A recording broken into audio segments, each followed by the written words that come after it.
Hi, my name is Elaine Morisi and I work at St. Edward. Hi, my name is Melissa Ross and I work at St. Jude. And we're the Grade 2 coordinators. And the program starts this week. Materials were handed out at the recent Park and Praise. If you haven't had a chance to pick them up yet, please go to your respective parishes to pick up your materials. Great, and I just wanted to mention the first reconciliation program is called Together in Jesus. And I just wanted to give you a little background. The program is 6 lessons, and they're really going to be really easy to do at home, one-on-one with your child. The sacrament of reconciliation focuses on making kind and loving choices and being able to know that while there are consequences for our actions, there's a difference between something that happens by accident and something we decide to do on purpose. Second graders are quite capable of differentiating between an act of kindness and an unkind act. So as we begin our program, we're going to put our names on the bottom of our folder, and there's a place to actually put down the name of your church, St. Edward Parish or St. Jude. Let's take a look inside the folder. The first thing I want to mention is a glow-in-the-dark rosary bead. And the prayers that go with them. On the other side of the folder is the simple act of contrition that Father Steve wants the children to learn for the reconciliation service. You'll notice at the bottom of the folder, all the prayers that your children need to learn are at the bottom, including the formal act of contrition. And kids should really be familiar with that as well. But for the service, we're going to stick for the informal one. And I do need to mention, we have a typo. There's an extra 2 on the sheet. And so the last sentence should read, I will do my best not to sin again. Instead of, I will do my best to, we're going to take that 2 out.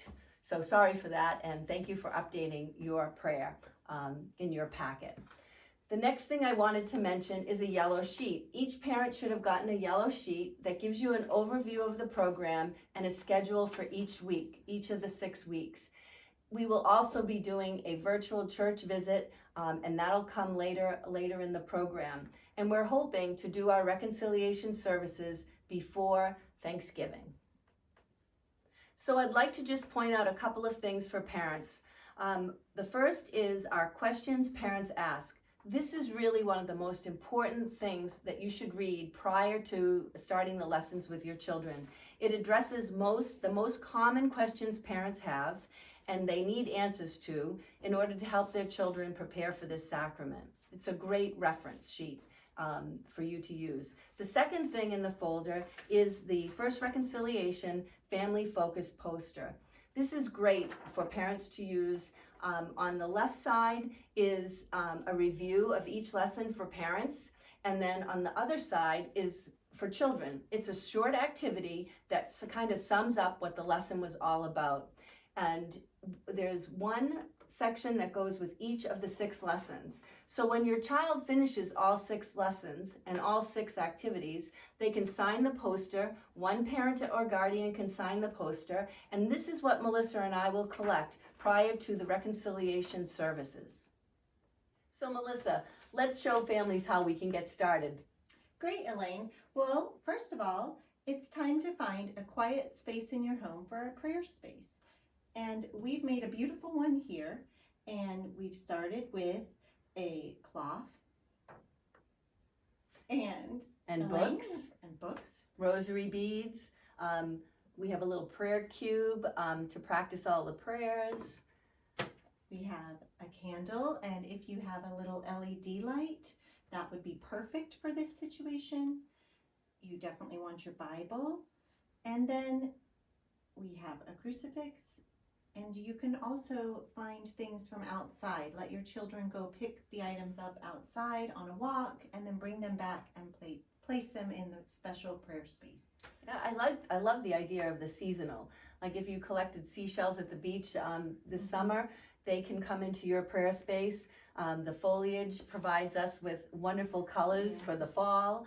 And I was going to say, you could also add in saint pictures. Perhaps your family has a saint that they really admire and talk about, or maybe there's a picture of Mary or the Holy Family, or even a family photo you could add to your prayer space.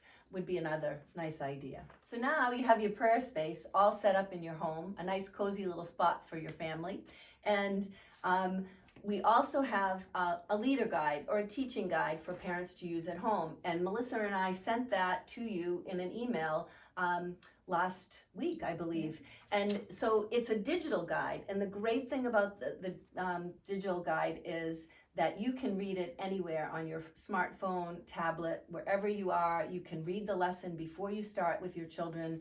And the great thing about the digital guide is that it actually contains the pages of your child's individual lesson. So I do encourage you to please read it before you start the lesson with your child. Just take 5 minutes, read through the teaching guide. It will give you prompts. It's like road signs. I mean, I think that's a great way to put it. Each lesson has objectives like road signs that tell you where you're going and why. So it will make it easier, and you'll be prepared to answer those questions that many of your children will have. So I will encourage you to do that. Now let's move on to the children's lessons. You're going to start and end each lesson with a prayer, and then you're going to read through the lesson with your child. After you've read through the lesson, there's some wonderful stickers that will highlight the main themes of each lesson, and your child can figure out where to place them. And also on the very back is a special spot where they can put the sticker that they've completed the lesson. After that's done, don't forget to go to the family activity poster and do the lesson that corresponds with the lesson for the week. And then the best thing to do is put everything right back in that folder for our safekeeping, so that the next week you'll be able to pick up where you left off. So that's it in a folder. Melissa and I are here to help with any questions or concerns you might have. We're all doing things differently. We know how hard you're working at home, and we're here to help no matter what it is. So call us, email us, reach out, and let's take care of one another this year. So we're here to help you prepare your children for this wonderful sacrament of reconciliation, and then in the winter, spring for First Holy Communion. God bless you all. And again, don't forget, call us if you need us.